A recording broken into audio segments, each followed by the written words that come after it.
Today, I'm pleased to announce members of my science and technology team. Dr. John Holdren has agreed to serve as Assistant to the President for Science and Technology and Director of the White House Office of Science and Technology Policy. John P. Holdren is the resident science czar of the Obama White House. He's the head of the White House Council on Science and Technology, key advisor operating out of the new Executive Office building in Washington, D.C. This man is a Malthusian fanatic. He's a follower of Bentham and Malthus and Darwin. In other words, the main philosophers of the British Empire in the 19th century and the fountainhead of reactionary and anti-human ideology in that time frame. He's a radical environmentalist, an ecological fanatic, a green kook, a wacko, except that it's also very sinister because the implications of his belief structure and his world outlook are genocide. He is, in particular, an enemy of the traditional American point of view on the world. Holdren polemicizes in his books against people he calls the cornucopians, people who think that the bounty of nature and of production is unlimited. He says that's not true. There are limits to growth, and we have to live within those limits. He polemicizes against growthsmanship, that you can grow your way out of a crisis. According to Holdren, that door has been permanently closed on all of us. And in particular, he says he hates the moonshot mentality of the average American. And that is to say, with the right kind of national mobilization, technology, and political will, you can do just about anything, including putting a man on the moon or putting other people out into space. So Holdren is anti-American in this deep way. He is a pessimist culturally and historically. He calls himself a neo-Malthusianism. Now, the heart of his outlook is what he calls, he says that population is the root of all human problems. In other words, people pollute. Humanity is a cancer on the face of the earth. The one big problem in the ecosystem is the role of humankind. And of course, in reality, the existing ecosystem could not survive without the constant contributions of human production. It's very easy to show that. Holdren started off in the 1970s with Paul Ehrlich, who was a charlatan and an obscurantist and a crackpot who wrote the book The Population Bomb. Ehrlich was convinced that world population was growing out of control and that this is going to lead to a breakdown of human civilization sometime in the late 20th century. And it goes together with the campaign of the limits of growth, the Club of Rome, Aurelio Peccei, and the rest of these people. This is kind of the intellectual milieu that Holdren comes out of. Now, there was no population bomb. It's just not true. It never happened. Population in Europe is falling, if you just look at the self-renewal of these populations. Same thing in Japan, same thing in Russia. They've all got a demographic problem which has nothing to do with overpopulation. It has to do with shrinking population. China has demographic problems that were caused by going along with this two-child per family policy. The U.S. would be experiencing demographic decline if it weren't for the flow of immigrants into the country. So there never was a population bomb, but Holdren does not revise or change his pseudoscientific outlook because of this.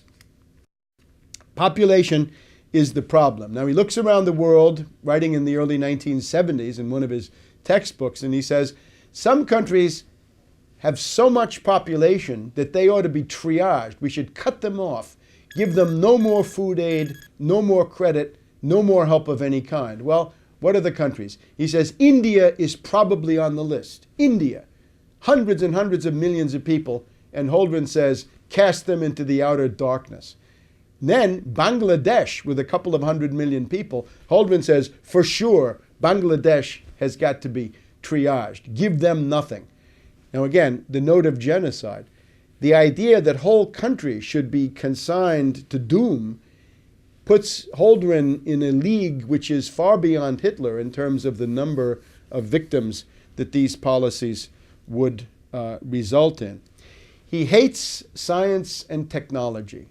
He wants to limit science and technology. He regards them as a threat to what he thinks of as the social order, and also to the crackpot views of charlatans and fakers like himself. He says he wants to create a science court that would decide which inventions could be put into practice and which would have to be banned. This is unbelievable. This would essentially strangle the source of human progress and consign us all into a stagnation and ruin, which would never end. Holdren believes that there's a world optimum population, or carrying capacity. Now, the idea of carrying capacity comes from the writings of a Venetian kook by the name of Gianmaria Ortes, O-R-T-E-S, writing in 1790 or thereabouts. Ortes said that the limit of the world population was 3 billion people, and that if you went beyond that, you'd have famine and starvation and death, and it would always tend back to 3 billion people. Now, Holdren is even worse. He's more genocidal than Gianmaria Ortes. He's more genocidal than Malthus, who followed in the footsteps of Ortes. Holdren says that the optimum world population is 1 billion. Now let's pause. At the time Holdren wrote that, the world population was already 4 billion. Today, if you say the optimum population is 1 billion, it would mean that more than 5 billion would have to go. And again, these are orders of magnitude that Hitler, Stalin, and Mao never dreamed of. Only in the mind of fanatics like Holdren do we get genocide of these proportions. Holdren says that the big task of policy, and here the third world and developing countries should take note. He says the main political problem facing the world is not world economic development, but stopping world economic development. He's very worried that countries like China and India and others, Latin America, South Asia, Sub-Saharan Africa, that they're going to try to imitate the development of the US, Europe, and Japan. And Holdren says that would be catastrophic. What we need is to stop third world development. We've got to convince the third world not to do that, and we've got to institute de-development worldwide. In other words, turn back the clock of history, roll back progress, and go back to what amounts to pre-industrial civilization. Well, pre-industrial civilization is a lifespan of 30 to 35 years, nasty, brutish, and short, as Hobbes put it. So that's what Holdren wants for you and your family. In order to enforce this, he talks about a supranational monstrosity that he calls a planetary regime. This means a world empire, a supranational, one-world government that would attempt to control all details of human life. Would start with what he calls the global commons. That is to say, anything that impacts the air, the soil, and the oceans would become the subject of international, supranational intervention. It would be like the IMF on steroids. Instead of just economic life, it would extend to everything. Again, the temperature in your living room, the kind of car you have, the amount you get to eat, whether you have a pet. I mean, minimal details about your everyday life. For individual countries such as the US, Holdren recommends a population law which would fix the outer limits of the acceptable population. And again, what happens if you are surplus? What happens if you are declared a useful leader? He doesn't say that so explicitly, but it's clear that you wouldn't fare very well. So one of the features of a population law, in Holdren's point of view, is to regulate the size of the family. And this is what, of course, China did in the post-Mao period, the 2-child per family policy. So the hand of the totalitarian state intervenes in the most intimate decisions of the family, and the realm of individual responsibility pretty much ceases to exist. Now, Holdren is willing to do just about anything to, first of all, slow the rate of population increase. That's his first goal. Secondly, to bring population into stasis or equilibrium, zero growth, but then to turn it back and have a decreasing, diminishing world population. The Chinese experience is if you do that, you're flirting with economic collapse. But Holdren doesn't care about that. He's, of course, a fanatic. So what is he willing to do? He talks about all kinds of forced sterilization. That you can have surgical interventions on males. In India, he says, there was a policy of obligatory vasectomy once you had 2 children in the family if you were a government employee. He says that's something we could think about imitating. Compulsory abortion. Think about that. That would be something that was flirted with in post-Maoist China.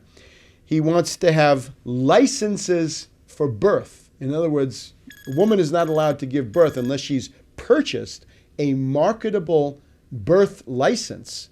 And of course, what happens if Goldman Sachs comes in and, because women are going to want those, drives up the price 100 times so that nobody can afford a birth permit?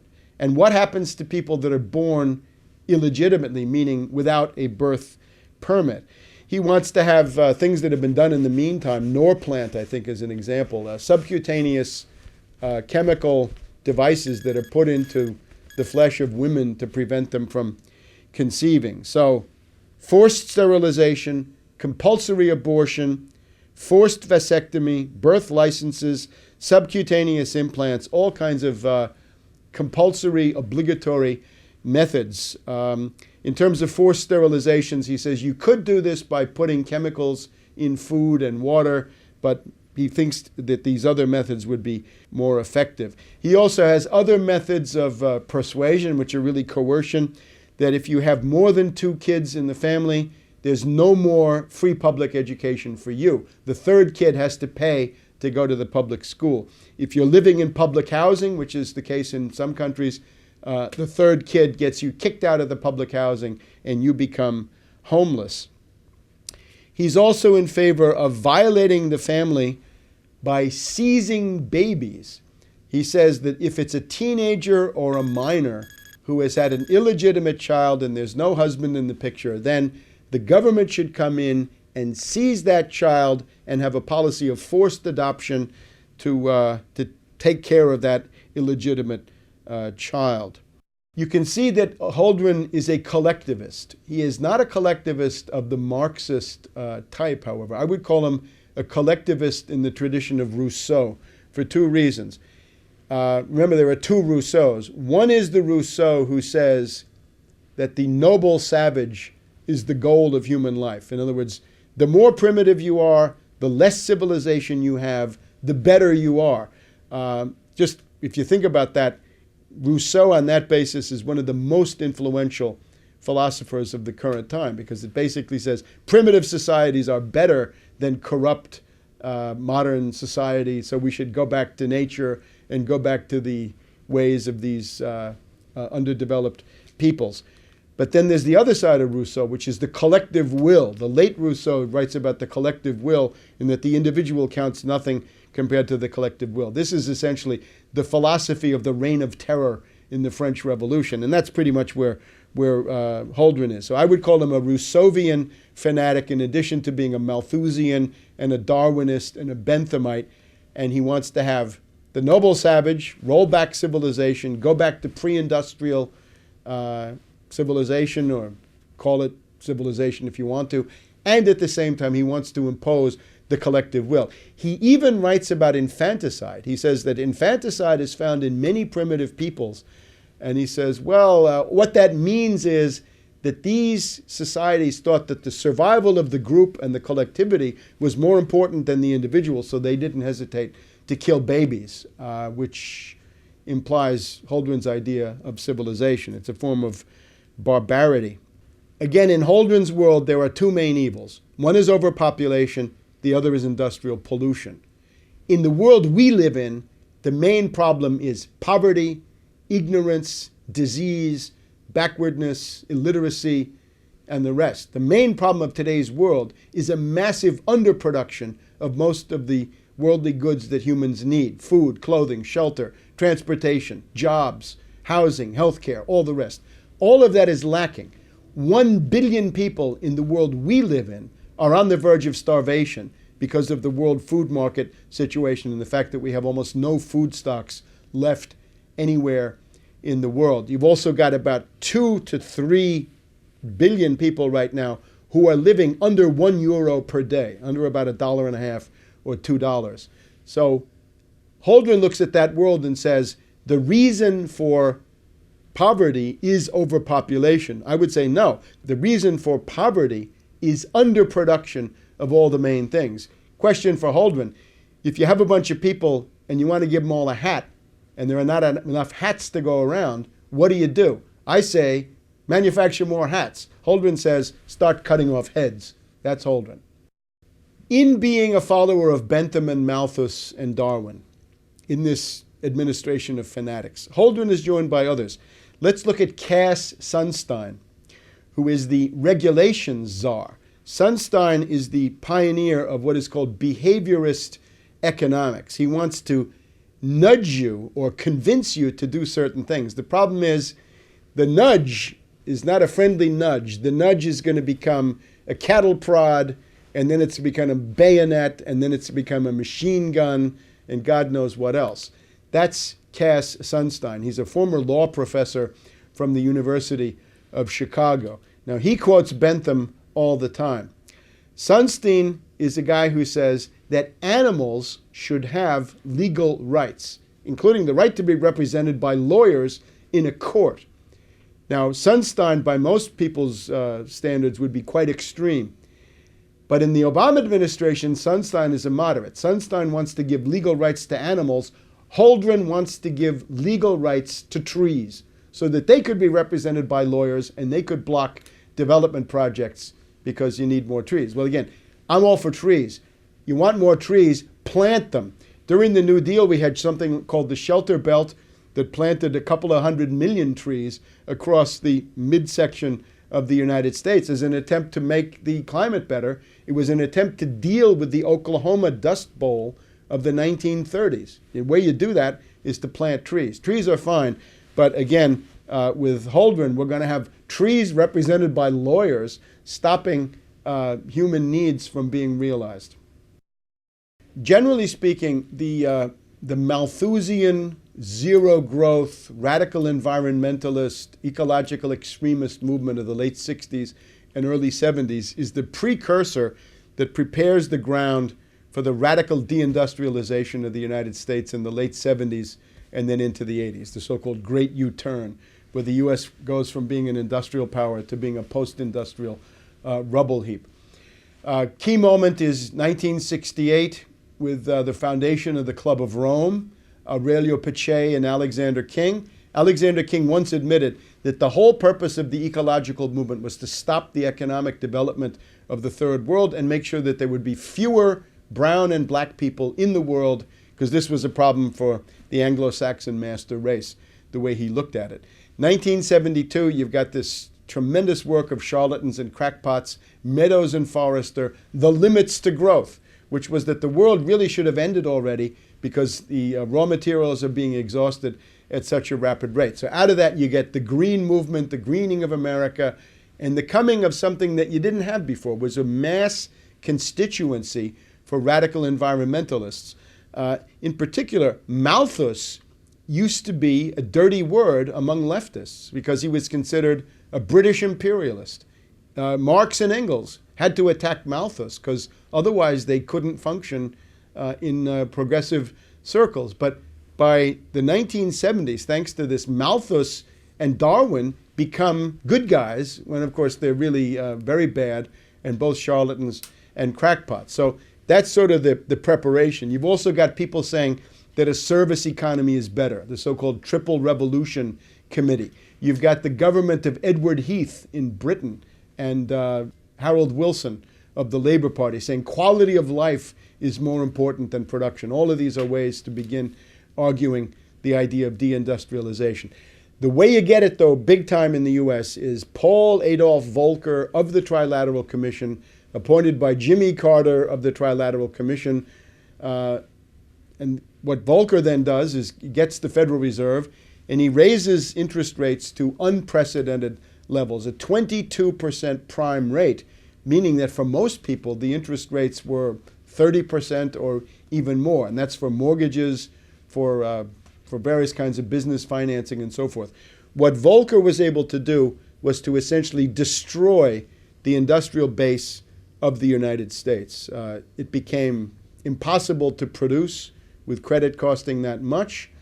Some people compared this to Keynes, right? Keynes said, well, let's have inflation as a cure for depression. And Volcker came back with, no, let's have depression as a cure for inflation. And that's pretty much what he did. He pitched the United States into an industrial depression, which has never ended, wiped out large parts of basic industry, steel mills, chemical, rubber, and all the rest. This is where the jobs went. If you remember Obama's bitter Klinger quote, he says, 30 years ago the jobs went away, and now we have these bitter people clinging to God and guns and anti-trade. Well, how did those jobs go away? That was Volcker. The industrial base of the U.S. was gutted and destroyed by Volcker, and with the environmentalists there, this could be greeted as something good. The resistance to this in the Democratic Party was paralyzed because, well, it's a good thing after all. We won't have any more smokestacks. Well, instead of smokestacks, you're going to have a declining standard of living, and this is what goes together with it. Since about 1967, the U.S. standard of living has declined by 2/3, and that includes average hourly earnings. It includes the fact that the usual measures of inflation don't tell you how much inflation has been. It's much more because you have to include medical care, insurance, and other things that are not really reflected in the market basket. You're working about 6 weeks more per year. So you've got a longer work day, a longer work week, and a longer work year. Vacations shrink, and the work year is extended by about 6 weeks altogether. The other thing that you've got is your commute is much further, and you're sitting in traffic for a total of about 2 to 3 weeks just sitting there, in addition to whatever the length of your commute would be. If you add all of that together in terms of the burden of economic life on the average standard of living and quality of life, you will find that the U.S. standard of living has indeed declined by 2/3. You can look on shadow government statistics. Their index confirms my finding.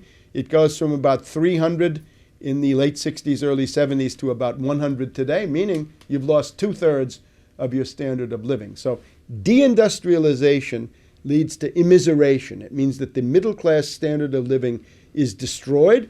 You've also got more people working. It's not enough for the husband to work. The wife has to work. The kids have to work. The husband has to work 2 jobs. The wife 2 jobs, and all this that everybody knows about. So that is what deindustrialization has done. And that would have been difficult to do without the ideological preparation of green fanatics like Holdren, Ehrlich, Paddock, Meadows and Forrester, the Club of Rome, and collected charlatans and extremists of the 1960s into the 1970s. The disease that we're talking about is not limited to the U.S. Actually, it really originates in Great Britain with these people like Bentham and Malthus and Darwin. One of Gordon Brown's aides was recently so indiscreet as to say that they were talking about cutting the population of the British Isles by 30 million people. Now, that's way more than Hitler could have accomplished. And what it shows, again, is the anti-human fanaticism, the genocidal fury of the Anglo-American ruling elite, that they hate people and they're determined to exterminate people, and that's what they're into. And if you want to live with a ruling class like that, it's going to be nasty, brutish, and short. The origins of eugenics, racist thinking, race science in the U.S. go back in particular to the Harriman family. Averell Harriman was the son of Harriman, the railroad builder, who had been attacked publicly by Theodore Roosevelt as a robber baron, as a public menace. So Harriman, as a parvenu, new money, who had to go to Oxford and talk to old money, he had a tremendous identity crisis and sense of personal insecurity. So what he wanted to do was to create himself a wonderful race pedigree, that he too was part of the Anglo-Saxon master race. So his wife contributed to this famous gathering at the American Museum of Natural History, which was attended by Nazis as well as British and other race scientists, meaning charlatans and proto-genocidalists, who came together with the idea of improving the race. So U.S. states got into the business of sterilizing people, denying marriage licenses.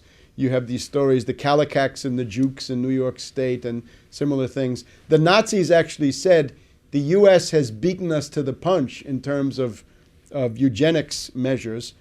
So in some ways, they were actually following in the footsteps of what Harriman and this faction had done in the United States. Now, Bush the Elder, in his first congressional term, when he was representing River Oaks, Houston, Texas, elected in 1966, it was a district that had to be tailor-made, designed for him, as part of a redistricting, so he could finally get elected after he failed to get into the Senate from Texas against Yarborough in 1964. Bush became the champion of eugenics. He brought in Shockley, Herenstein, and these other fanatics, right? The sort of bell curve school, the precursors of that. In other words, people who talk about racial inferiority of the non-white races and things of this sort.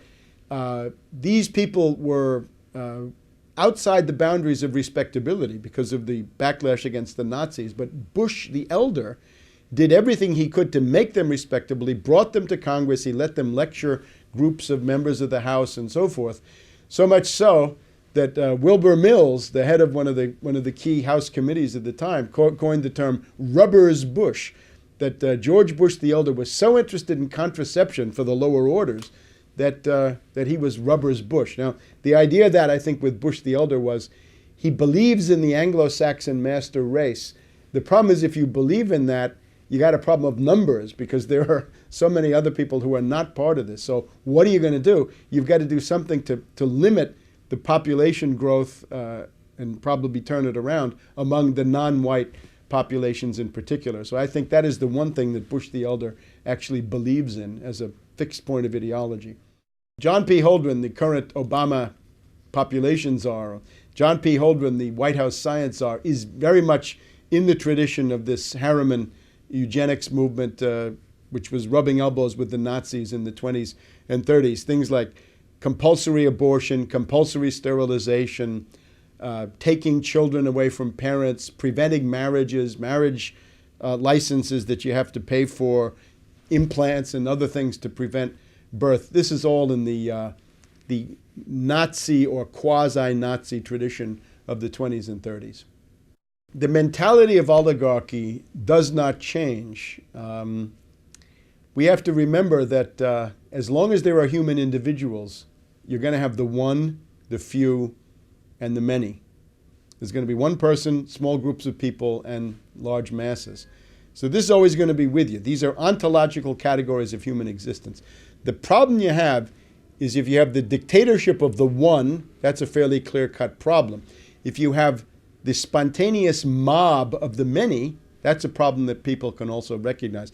But what you tend to have in human civilization is the rule of the few, the oligarchy, the iron law of oligarchy, studied by German sociologists in the late 1900s. Now, the purpose of an oligarchy is really only one thing. A tyrant can have a project. A mob can have a goal. But an oligarchy is there to do one thing, to perpetuate oligarchy, to give it more and more power and allow it to exist. The mentality of oligarchy always depends on the idea that there's an elite and a mass. And there can't be anything in between. There's really no room for a middle class in oligarchy. So the elite has to justify itself based on what? Why should they rule? Are they smarter? Are they more efficient? Are they better? They're probably none of those things. They're probably inferior in many ways. So they've got to find other ways to justify what is an irrational principle of domination. So oligarchs generally find ways to argue that the mass of people are inferior, that their lives are not worth living, and indeed that they're closer to animals than they are to the elite. So whenever you have an oligarchical elite, they're always going to try to portray the masses as ignorant beasts, inferior, or whatever else it is. And that's what we see. This is very strong in the Anglo-American world. The U.S.-British tradition is not that of a dictator. Stalin, Hitler, this you generally don't find.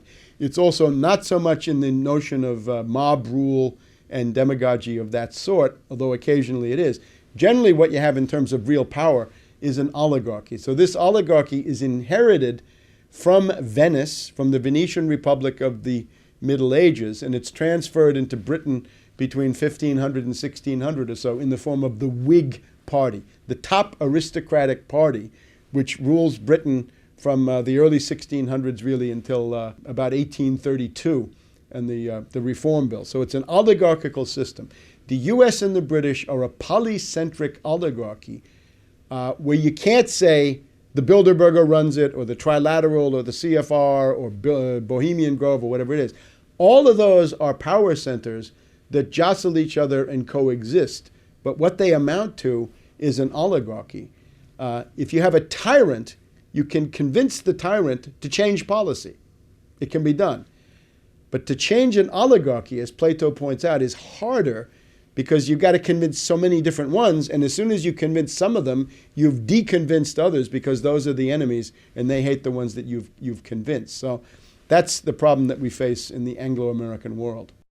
The Club of Rome is a group of old fascists, for want of a better word. Aurelio Peccei was the most prominent guy. He had been a fascist for Mussolini in the Balkans during World War II, done all manner of crimes there. And then we have his associate, Alexander King, who admitted that embarrassing thing, that the purpose of this was to express the genocide of the Third World. In other words, that it was designed to make sure that there would be no Third World development, that therefore the black and brown people of the world would not become numerous. So the Club of Rome is already the beginning of a genocidal mentality in which Holdren and Cass Sunstein and other people in the Obama regime participate. Naturally, as this becomes more extreme, as the breakdown crisis gets worse, and it is getting worse, as the depression deepens, you get into the definitions of useless eaters, lives not worthy of being lived,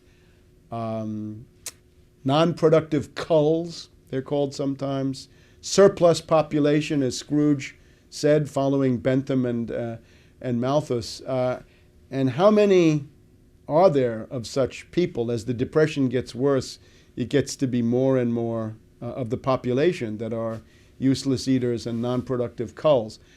So the problem that we face is the ideology has deteriorated.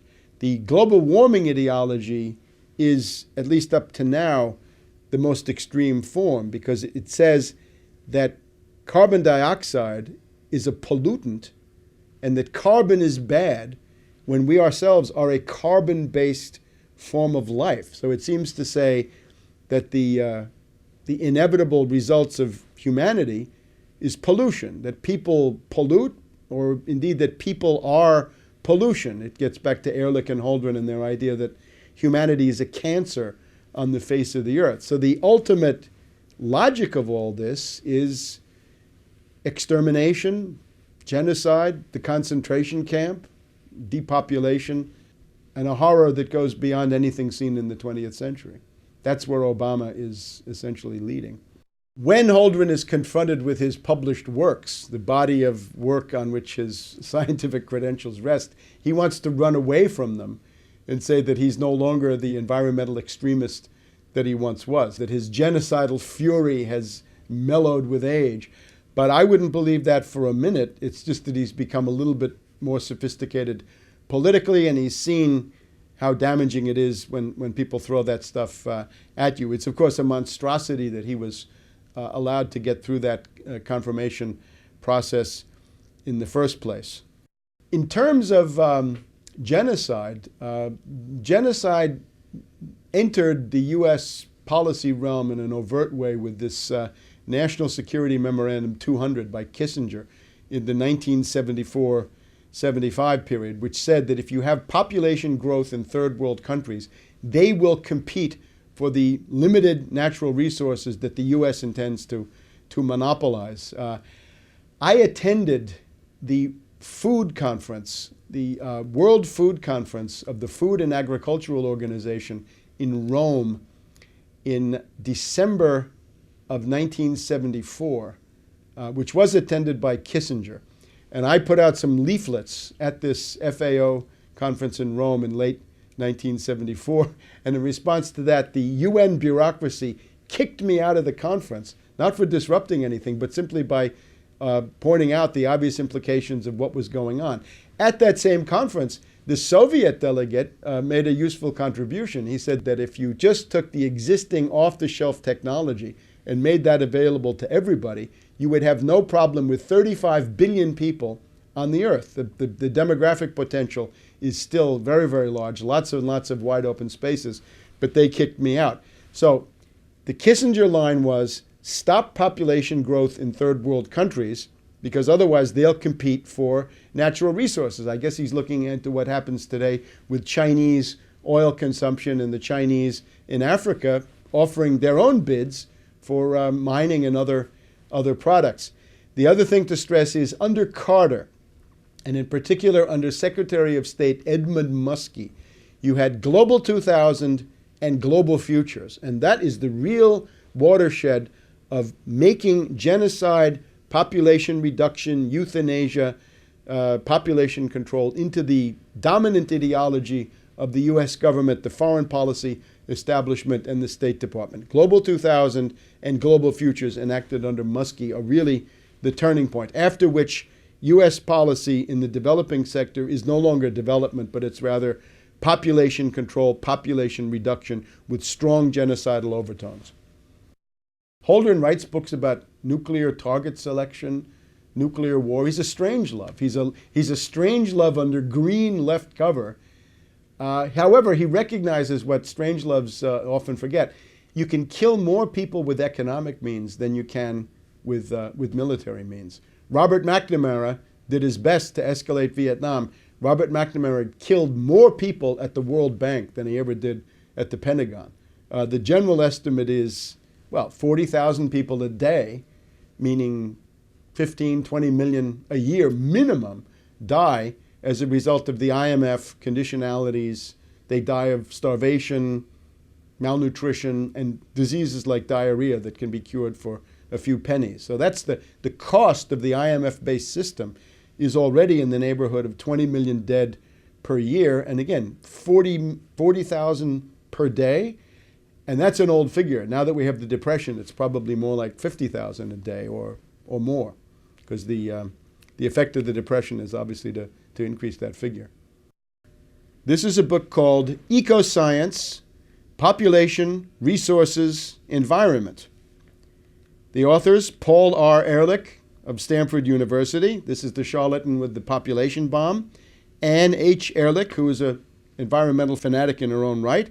And John P. Holdren of the University of California, Berkeley, today White House science czar for Obama.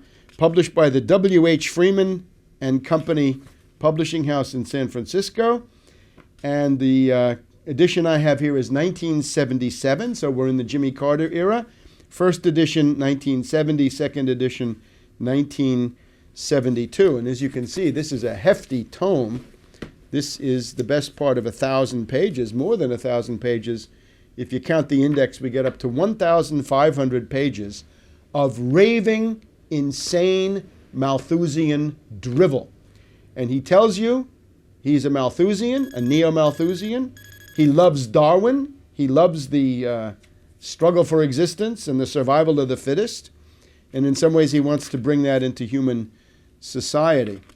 Now, the heart of the book, I think, for political purposes, has to do with the measures that Holdren proposes to implement as a means of slowing, stopping, and reversing population growth.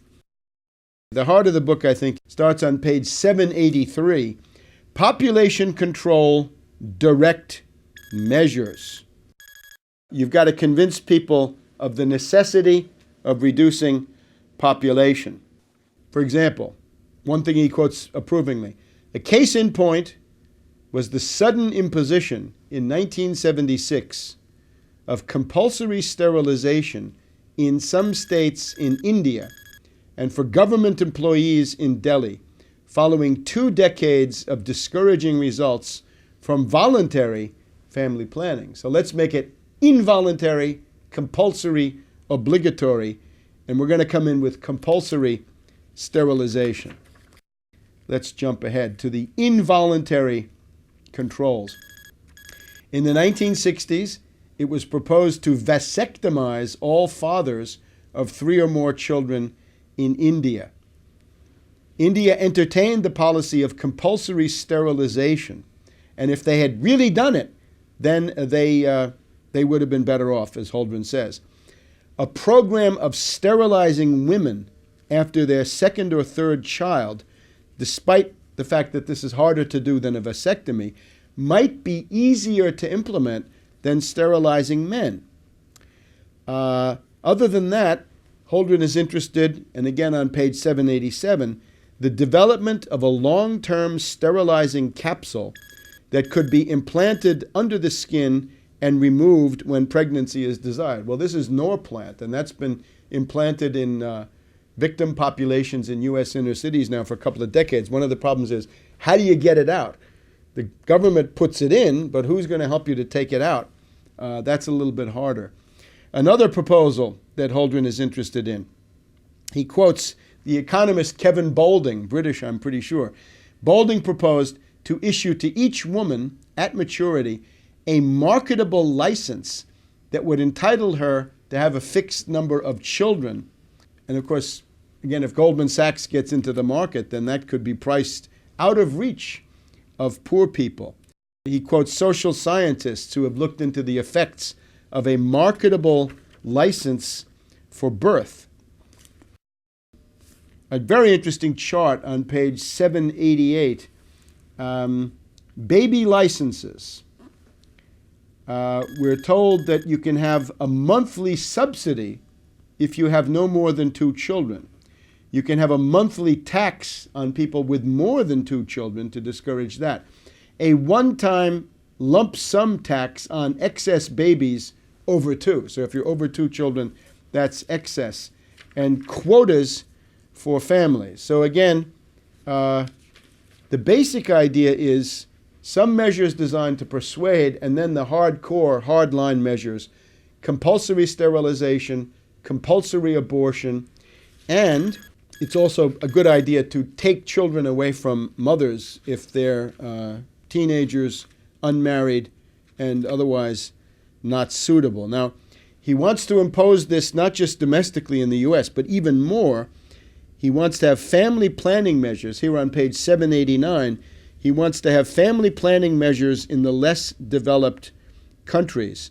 High priority should be given to stimulating attitude changes and counteracting the effects of pro-natalist traditions. You may remember President de Gaulle of France talked about 100 million Frenchmen as a national goal. Obviously, for Holdren, this is impossible. What are the problems with this? Well, one problem is human rights, page 793. Some people have this idea that there's a fundamental human right for each person responsibly to determine the size of his or her own family. Holdren doesn't like that one. Could this be done in the U.S.? Well, we have the Constitution. Holdren laments, and now we're on page 837. To date, there has been no serious attempt in Western countries, Europe, U.S., Japan, to use laws to control excessive population growth, although there exists ample authority under which population growth could be regulated. For example, under the U.S. Constitution, effective population control programs could be enacted under the clauses that empower Congress to appropriate funds to provide for the general welfare and to regulate commerce. So the Commerce Clause becomes abortion and sterilization. Or for the Equal Protection Clause of the 14th Amendment. So the idea is strip everybody of the right to exist under the 14th Amendment. Such laws constitutionally could be very broad. Indeed, it has even been concluded that compulsory population control laws, even including laws requiring compulsory abortion, could be sustained under the existing Constitution if the population crisis became sufficiently severe to endanger the society. Few today consider the situation in the United States serious enough to justify compulsion, however, laments Holdren. The most compelling arguments that might be used to justify government regulation of reproduction are based on the rapid population growth relative to the capacity of environmental and social systems to absorb the associated impact. The appeal to greed. To provide a high quality of life for all, there must be fewer people, says Holdren.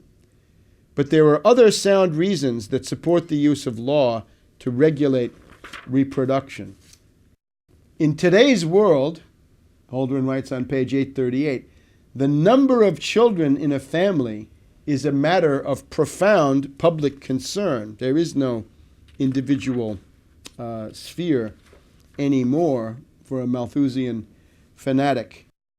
On page 850, Holdren wants to convert to a spaceman economy. This is not the moonshot anymore. This is the idea that you're on spaceship Earth and everything you have with you is a limited resource. So what you've got to do is reduce throughput of raw materials in industrial processes. He quotes a fellow crackpot, Herman Daly, who has suggested a specific mechanism for accomplishing population reduction. Put strict depletion quotas on the natural resources of the United States, meaning that you couldn't use more than 2 or 3% of the existing oil or minerals or whatever it is. The problem with that is, what we've found since the publication of the Limits of Growth is that the available stocks of most raw materials have grown. They haven't gone down, they've gone up because you find more than you use. And that, I think, that would be even more clear if this process were not sabotaged. We would want to impose restrictions on the import of manufactured goods. Well, up to a point, but not for Holdren's goals. And there's a big attack on the cornucopians, again on page 851. The American mentality that you can solve things through science and production is something that Holdren wants to polemicize against. And that gets us then to his favorite theme, page 926, the de-development of overdeveloped countries. We've got to stop the less developed countries from imitating the growth path of the developed world. One key to saving world society lies in a measured and orderly retreat from overdevelopment in today's overdeveloped countries. That would be the U.S. A process we will label, for want of a better word, de-development. So if you thought your living standard was too low, Holdren is here to tell you your living standard is too high. You should be de-developed. World government, international controls, the global commons. The quote here is, mutual coercion, mutually agreed upon. The New World Order. It has been apparent for some time that the nations of this planet cannot long survive, we read on page 939, cannot long survive without a system of worldwide controls for dealing with the ecosphere, the world economic system, and world economic growth. Such a system must be, above all, capable of resolving national differences. This is the basic conclusion of the distinguished professor of international law, Richard A. Falk, as he analyzed the situation, exemplified by the projections of alternative future scenarios. We might enter a plea here for surrendering some national sovereignty to a world government.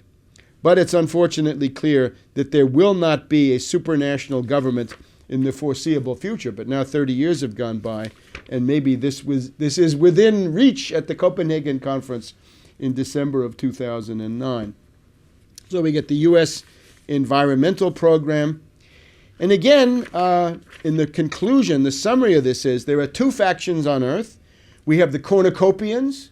We can call them the growthsmanship group. the moonshot mentality. Those are people who say science, technology, and industry can solve any problem with political will and the proper effort. And that's pretty much how humanity has survived up to now. But that's the wrong path, according to Holdren. We've got to become neo-Malthusians. On these points, says Holdren, we find ourselves firmly in the neo-Malthusian camp. And again, that's based on Bentham, Ortiz, and it's the basis, it's in turn of Darwin. This is a cookbook for the extermination of humanity beyond what he thinks, because the essential predicament of humanity is realize progress or collapse.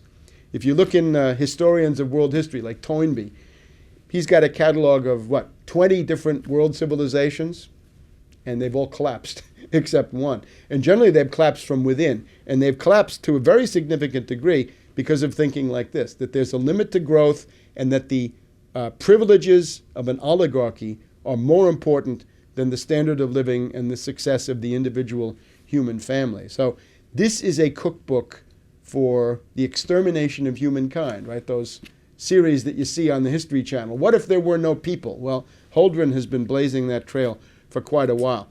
This is an ultra-Hitlerian genocidalist who's today operating out of the White House in Washington, D.C., and it's time to kick him out. Maurice Strong of Canada is a British imperialist functionary, close to Holdren in his outlook. In the build-up to the 1992 United Nations Conference in Rio, Maurice Strong wrote that the choice is between collapsing the entire industrial system of the world and the survival of humanity and the planet. And he's in favor of collapsing the industrial system. So he put out a demagogic call to people that the task of the rest of us is to collapse the industrial system of the world. I suppose George Soros and the people at AIG and Goldman Sachs in the derivatives department were reading all that, because they've certainly taken us pretty far down the road to that. If you collapse the industrial system of the world, the problem you find is that the relative potential population density of the world goes below the existing 7 billion plus people that we've got, and that overhang gets into the danger of extinction. So that's a call to genocide, again, on an ultra-Hitlerian scale, issued by Maurice Strong back in 1992. Holdren is very much in that tradition. Ehrlich and Holdren and their ilk are crackpots, charlatans, and quackademics in the sense that their method is fundamentally wrong. The predicament of humanity is that at any given moment in time, with the existing technology that you have, you face a finite world of natural resources, except that what you can use as a natural resource is already defined by the technology you have. So if you expand your technological repertoire and armory through scientific discovery and technological development, you can define increasing areas of the natural world as usable natural resources. And that's what we've done up to now. If wood is not enough, get coal. If coal is not convenient, get oil. If oil is not enough, get nuclear. If nuclear has problems, get thermonuclear. Look at antimatter. Look beyond, and still beyond a horizon that we can't even see at this point. The essential human condition is realize progress or collapse. Advance in science, technology, and industry, or you will soon cease to exist. And that's the fundamental human premise that this lunatic, Malthusian, Darwinian, Benthamite school, Ehrlich, Holdren, and the rest of them, deny. The president, I think, has surrounded himself with some of the most brilliant choices. Dr. Holdren, I don't want to embarrass you, but I sometimes refer to you as walking on water.